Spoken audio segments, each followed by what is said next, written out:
want to tell you a story. It's a story about 6 people who died violently in Germany in 1922. It's a story about an investigation that went on for decades, but never identified the perpetrator. It's a story that has become a legend. I want you to come with me into history, into the long, cold dark.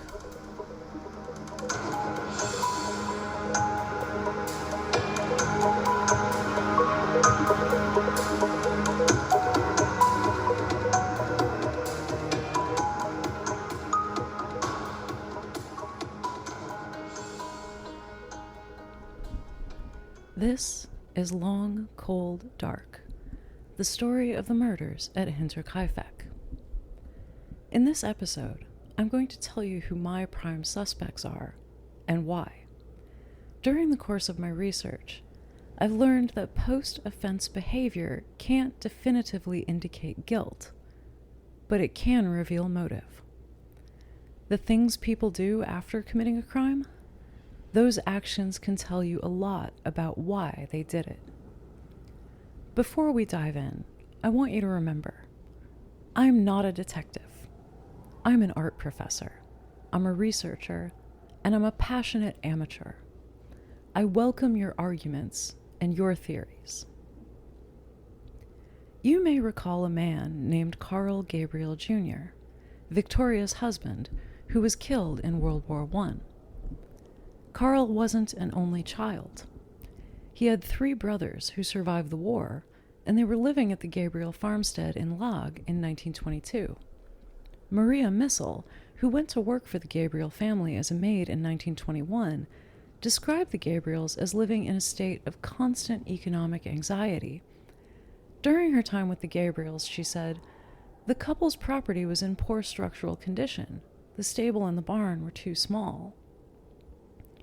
Maria also recalled that the Gabriels, in contrast to the Grubers, weren't exactly thrifty. She stated that if a slaughtered chicken didn't taste good, it was immediately buried in the dung pile. That is, a food animal would be discarded based on taste, rather than consumed due to necessity. This is a tacit judgment on the Gabriels' habits and their lifestyle in post-war Germany. Inflation was spiking uncontrollably, and thrift wasn't only necessary, it was virtuous. At any rate, in 1937, Maria made a statement to the Augsburg police. In response to her statement, Anton, Joseph, and Jacob Gabriel were arrested and charged with the Hinterkaifeck murders. According to Maria, the Gabriels were rebuilding and expanding their stable and barn in early 1922. They were funding the renovations by selling wood from their forested land, but the renovations had to be stopped because the family's money had run out, and they could no longer pay their laborers. Maria arrived at the Gabriel farm long after Carl Gabriel Jr.'s death, but she was still acutely aware of the animosity between the Gabriel and Gruber families. She told police that there was bitter hostility between the couples Gabriel and Gruber. Victoria Gruber was also enemies with her in-laws. Rather than being drawn together in grief after their mutual loss of Carl Gabriel Jr., the families avoided each other. One evening in 1922, Maria noticed that the routine in the Gabriel house had changed. She was sent outside repeatedly for firewood, in what she saw as an attempt to stop her overhearing a family discussion in the living room. I asked Mrs. Gabriel about it, and she told me that the Hinterkaifeckers had been slain. She explained that this was what her son Anton had told her. Anton hadn't left the house that evening, so I took note of this answer. I don't remember that any of the Gabriel family went to Hinterkaifeck that same night to look after the dead, but nobody complained or cried either. The next morning, Franziska Gabriel sent Joseph to Hinterkaifeck to take care of the livestock. When he came back, he told his parents that the Grubers' bodies were being autopsied. The rest of the family, with Maria, went to Hinterkaifeck and drove several head of cattle to the Gabriel farm in Lag. Maria told investigators, In the evening of the same day, the sons Joseph and Anton went back to Hinterkaifeck. Mrs. Gabriel, her son Jacob, and I left the property on log around 9 p.m. and walked to Hinterkaifeck. We had hurricane lanterns, milk jugs, dinner, and bedding for Joseph Gabriel with us. Jacob was carrying a revolver with him on this trip. He apparently became frightened and wanted to return home, but his mother convinced him to continue on. When they arrived at the Hinterkaifeck farm, they met Anton and Joseph in the courtyard, and then went into the house and set up their gear. Maria noted that 2 straw pallets had been arranged in the living room. The Gabriels sat down there for dinner, but Joseph could not have dinner in the room because he was terrified, so we all went into the yard and had dinner next to the doghouse. After dinner, Maria went into the stable to milk the cows. Mrs. Gabriel set Joseph and Jacob to guard her during the milking, to shoot if the murderers came. Both of them had revolvers.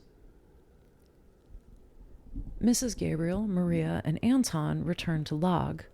Joseph and Jacob spent the night at Hinterkaifeck. This pattern continued until the day of the funeral. The Gabriel brothers took turns sleeping at Hinterkaifeck in pairs, and Maria traveled back and forth with food and to milk the cows. On the evening of April 7th, Maria helped carry the Gabriels' bedding and dishes from Hinterkaifeck back to log. Before leaving, Mrs. Gabriel said to me in the courtyard, "Maria, please don't say anything." She looked very serious, and she kept her head down. On April 8th, Maria was sent out to work in the Gabriels' fields and told not to return to the house until she was called for. She stayed in the field while the elder Gabriels attended the Gruber's funeral, and the sons stayed at home in log. After the funeral, Maria and Mrs. Gabriel drove to Hinterkaifeck and hauled away several baskets of turnips from the root cellar. We also looked for the buried money in the cellar. Mrs. Gabriel knew that there was supposed to be money buried there under a stone. We found the stone. Fresh earth was thrown up around it. Mrs. Gabriel explained that the murderers had already taken the money away with them. The cellar Maria mentions is the root cellar. This is a good moment to remind you that I've built a scale model of the crime scene, and you can find images of it in the show notes. It'll help you understand the layout of the Hinterkaifeck farm and how people moved through it. Other events at the Gabriel farm aroused Maria's suspicions after the Gruber's funeral. In early May, she found a blood-stained shirt belonging to Jacob hidden at the bottom of the laundry pile. Francisca Gabriel attempted to explain away the blood as the result of a nosebleed, but Maria wasn't convinced. The bloodstain was black and gluey, she said, indicating that the shirt had been soaked in far too much blood to have come from a nosebleed. The shirt later disappeared. Around the same time, Jacob also said that he had lost his pocket knife. The lost pocket knife had 2 blades, a large one and a small one, and a corkscrew. The handle was made of bone. At the time of her 1937 statement, Maria had not been shown the pocket knife found at Hinterkaifeck, and so she couldn't say whether it matched the knife that Jacob had lost. Maria was most disturbed by the way the Gabriels behaved after the murders. She found their occupation of the Hinterkaifeck farmhouse and the way they took charge of the cattle inappropriately proprietary and highly suspicious. They managed the property, she said, as if it belonged to them. Indeed, as the Hinterkaifeck estate entered the probate process, the Gabriels seemed to believe that they would inherit the property. Carl Gabriel Sr. filed a petition with the probate court on April 13, 1922, claiming that Seeley had lived a few hours longer than Victoria on March 31st, and had thus inherited Hinterkaifeck before she died. This would make Carl and Francisca Gabriel Seeley's heirs. Maria recalled that Mrs. Gabriel was overjoyed at the thought of taking over the Hinterkaifeck estate. The inheritance dispute wound through the courts until June 30th, 1922, when the Newburgh District Court ruled against Carl Gabriel on the basis that the order of death could not be determined with any certainty, and that all the victims at Hinterkaifeck were considered to have died at the same time. Gabriel appealed the decision, but the appeal was rejected on July 11th. On September 29, 1922, the Schrobenhausen newspaper ran a short item noting that the Hinterkaifeck property dispute had been settled out of court. Karl Gabriel Sr. and Joseph purchased the property from Andreas' family for 3 million marks. This isn't the huge amount of money we think it is. Remember, Germany was dealing with hyperinflation during the Weimar Republic, and it was at its peak in 1922 through 1923. In 1921, the rough exchange rate was 90 marks to a US dollar. By December of 1922, it took 7,400 marks to buy $1. To put that in perspective, a loaf of bread cost about 160 marks, or a little less than $2, in December of 1922. By August of 1923, that same loaf of bread was priced at 69,000 marks. The Gabriels immediately began work demolishing the farmhouse and barn. They used the materials to finish the abandoned renovations on their own barns in log. It was during this demolition that the second mattock and a man's pocket knife were found in Hinterkaifeck. Maria Missel, who was about 16 in 1922, was apparently never questioned as part of the original investigation. Xaver Mendres, in his 1948 summary of the case, claims that Maria wrote a letter to the police in 1934, in which she detailed an argument over the Hinterkaifeck murders with the Gabriel brothers. One of the Gabriel brothers told Maria that if she did not shut up, he would kill her on the spot in the same way as the Hinterkaifeckers, throw her into a hole and bury her. So much for the content of the letter. This letter doesn't survive, and Maria wasn't interviewed until 1937. According to rumors in Wangen, Maria came forward at that time at the urging of her husband because he wanted the reward money. Her statement spurred an investigation into the Gabriel brothers, and they were taken into custody. The investigator wrote that her statement was initially believed because she was at the time of the murder employed at Gabriel's in Log as a maid. Later, however, her statement was presented as dubious, even as untrustworthy. Missel was declared mentally deranged and taken to an institution in Kaufbeuren. The Gabriel brothers were released from custody. Maria was sentenced to the asylum as a repeat offender. In 1928, she had been fined 20 marks and sentenced to 6 days for the crime of insult for making false accusations of arson against a local man. On December 8, 1938, she was institutionalized for accusing the Gabriel brothers of murder. According to an investigative report from 1953, Maria had only recently been released from the asylum to her family in Hohenwart, and she maintained that her 1937 statement was true. Inspector Bruckel looked into Maria's family and her history in 1953. Locals told him that her family had no history of mental illness. Maria Missel is also described as completely normal, and she herself has often stated that she is in no way insane. Maria had only achieved her release from the asylum by petitioning the Bonn government. Bruckel also reported that if Maria had been pressured by her husband to make up her 1937 statement, that pressure was gone by 1953. He had divorced her while she was in the asylum and moved away. Bruckel suggested that Maria should be interrogated again as to what she knew about Hinterkaifeck, but this suggestion appears to have been ignored. No further statement or report of Maria's information exists. Taking Maria's information seriously requires us to address the fact of her commitment to the asylum. We know that police had followed leads regarding other suspects based on accusations by prisoners before. And we know that a few people who pointed fingers in this case were fined, imprisoned, and sued for making false accusations. As far as I can tell from the surviving documents, Maria is the only accuser who was committed based on her information, and we have to take into account the ways commitment has historically been weaponized against women. Up until the 1940s, a blanket diagnosis of hysteria was an easy thing to throw at any woman who stepped out of the prescribed gender norms, and the diagnosis didn't disappear from the Diagnostic and Statistical Manual until 1980. Some behaviors that could get a woman labeled hysterical included, but were not limited to, disinterest in sex with her husband, interest in sex while unmarried, a tendency to read novels, and contrariness, generally being opinionated and inconvenient. While I don't want to discount the idea that Maria may have actually suffered from some form of mental illness, the fact that the people who knew her supported her assertion of sanity, and the long Western history of dismissing any inconvenient woman as crazy, should weigh in the balance here. And just because a person suffers from a mental illness doesn't mean that everything they say can be dismissed out of hand.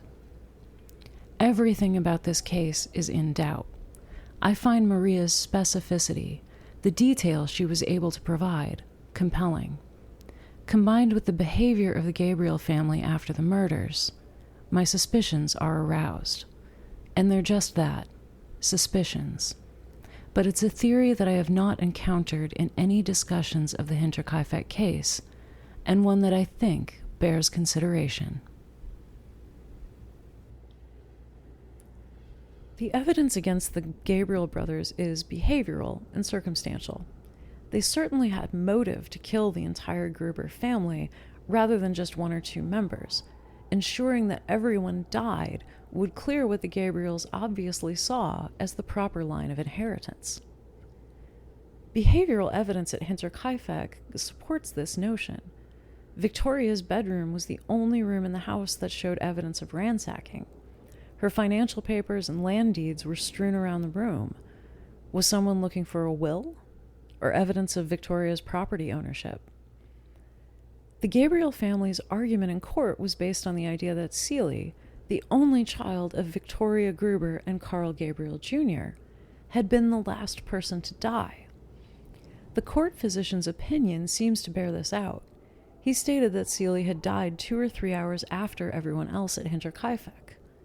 If the Gabriels were responsible for the murders, this timing could have been deliberate, a way to ensure that the Hinterkaifeck property passed to them legally. If we remember the details of Victoria's home life, Celie's biological father is equally likely to have been Andreas or Carl Gabriel Jr. Legally, Celie was Carl Gabriel Jr.'s daughter, and the heir to Hinterkaifeck. This might explain why she had to die, and why she had to die last. The line of inheritance also explains the most puzzling and tragic of the murders. Killing Joseph, who was too young to pose a threat to an intruder or to identify a potential suspect, suddenly makes sense if we consider inheritance as the motive. If he had lived, he would have been Victoria's sole legal heir. Maria Baumgartner seems simply to have been an unfortunate collateral casualty in all of this. She was in the wrong place at the wrong time. She was a stranger in the community and wouldn't have known the perpetrators by name, but she certainly would have been dangerous as a witness who could provide a description. She had to die in order to protect the killers. The Gabriels' hostility towards the Grubers seems to have burned hot and long. The fact that Maria Missel, who only came to Log in 1921, knew how deeply the Gabriels hated their in-laws tells us that nothing between the families had been forgiven. Although more than half a decade had passed since Victoria and Carl Jr.'s brief marriage, the Gabriels' feelings seem not to have cooled at all. This animosity looks like it was public knowledge. In 1948, George Selvanger, one of the teachers at the Weidhofen School, remembered that there had always been disputes between the Gabriel and Gruber families, and that the Gabriel brothers broke from their usual social routines on the night of the murders. In the years I was on duty in Weidhofen, I stayed at the former Rager Inn.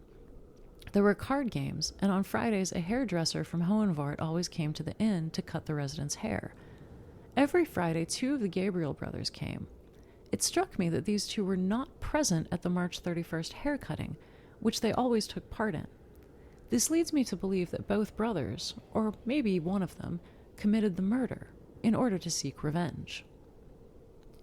Selvanger would say no more, only reiterating the established facts of Andreas' sexual abuse and Carl Gabriel Jr.'s death in the war. There appears to be no other record of the Gabriel brothers' movements in the days leading up to March 31st, 1922, and very little information regarding their lives after the demolition of Hinterkaifeck in 1923.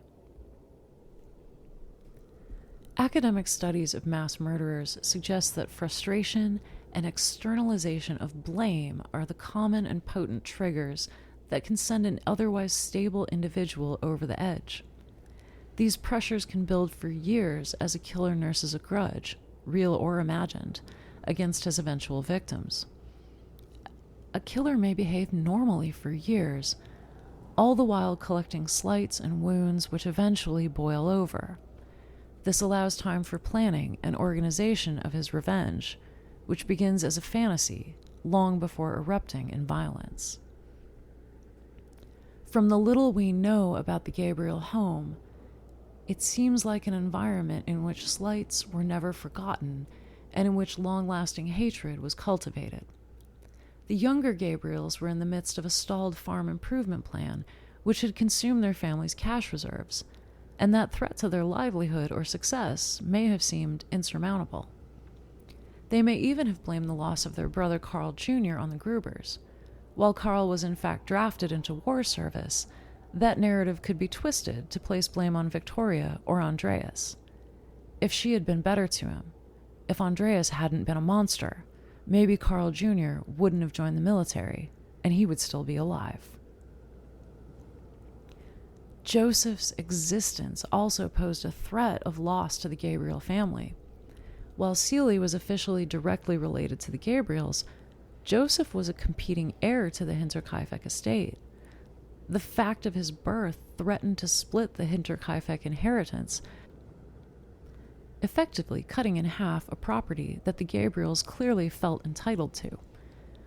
Joseph had to die in order to clear the way for the Gabriel family to inherit Hinterkaifeck, but this also may provide a clue to the overkill, the excessive wounds evident on Victoria's body. It wasn't Joseph's fault. The blame lay with Victoria. She was the cause of the Gabriels' losses, real and potential. Surveillance from the attics and the previous break-in attempt are evidence of stalking behavior. That term is most often associated with erotomania, the unfounded conviction that the object of stalking is in love with the stalker. But stalking is also motivated by anger. Crime scholars have found that stalking by those who had persecutory or angry attachments was reported typically to emerge following a real or imagined mistreatment or injury, and often in the context of a business or professional relationship. The Gabriels' relationship with the Grubers was essentially one that was business. The marriage of their children was meant to serve as a transfer of property from one family to the other, a transfer that was threatened by the appearance of a new heir. James Fox and Jack Levin's 1998 work on serial and mass murder lists 5 general motives for mass murder: power, revenge, loyalty, profit, and terror. Of these, revenge is the most common. The Gabriels had potential motives that fit into at least 3 of these 5 categories: revenge for perceived slights, loyalty to their own family, and profit via inheritance. An argument could even be made for power as a motive. Power-motivated killers are mission-oriented. That is, they're not simply motivated by holding power over their victims. They also believe that they're working to rid the world of filth. Perhaps Andreas' well-known abuse provided a rationalization that the murderer could live with. He was immoral and evil, and the world was better off without him. Some mysteries persist in the public consciousness over time, space, culture, and language. The murders at Hinterkaifeck live on for a pair of niche audiences, true crime buffs, and lovers of the ghostly and the gruesome. Surprisingly, there is less overlap between these two groups than you might assume. In the century since the murders, misinformation has coalesced into legend. As the story is told and retold, facts are misconstrued, paranormal elements are repeated as fact. One of the first facts a casual researcher finds when visiting the Hinterkaifeck Wikipedia entry is the story of the noises in the attic. Prior to the incident, the family and their previous maid reported hearing horrible sounds coming from the attic, which led to that maid quitting. It has been widely claimed that her reason for leaving was that she had heard strange sounds in the attic and believed the house to be haunted. In a search of a single online community dedicated to unsolved mysteries, one finds the following misinformation presented as fact. The bodies were decapitated. The heads of the victims were wrapped in rags. The house had been ransacked. Carl Gabriel Jr.'s body was never found. Fingerprint technology had not yet been invented in 1922. The murder weapon was definitely an axe. Maria Baumgartner and Crescence Reiger are repeatedly combined into one person who fled Hinterkaifeck because it was haunted. Lorenz Schlittenbauer was in possession of Andreas' missing house key. Some of these errors can be attributed to problems of translation. Organizing a series of words from one language to another, cleaning up grammar, accounting for spelling mistakes, which complicates the process, it's only the first challenge. The act of translation must also account for the passing of time and the passing of a specific place and culture which are no longer accessible to us, except through the lens of history. Finally, the behavior of Andreas Gruber is foreign to us, if we have hearts at all. His brutality, his amorality confounds us. He needs to be translated into English, but also into humanity, and that's the larger challenge. The ghost stories associated with the Hinterkaifeck case tell us nothing about the Grubers or their murderers. Adding this layer of folklore obscures any truth that may now survive. But these stories tell us about ourselves as consumers of crime. The language of haunting pervades true crime media. Cases haunt investigators. And what is an investigation except a way to give voice to the dead, to let their ghosts speak? A haunting, according to Avery Gordon, is not a case of dead or missing persons, but of the ghost as a social figure. It is often a case of inarticulate experiences, of symptoms and screen memories, of spiraling effects, of more than one story at a time. It is a case of modernity's violence and wounds, and a case of the haunting reminder of the complex social relations in which we live. To be haunted is to be plagued by a dissonance between what can be said to exist and the way we feel about the world. If the Grubers were haunted by anything, it was the tension and violence Andreas brought into their home, to a place where they should have been safe.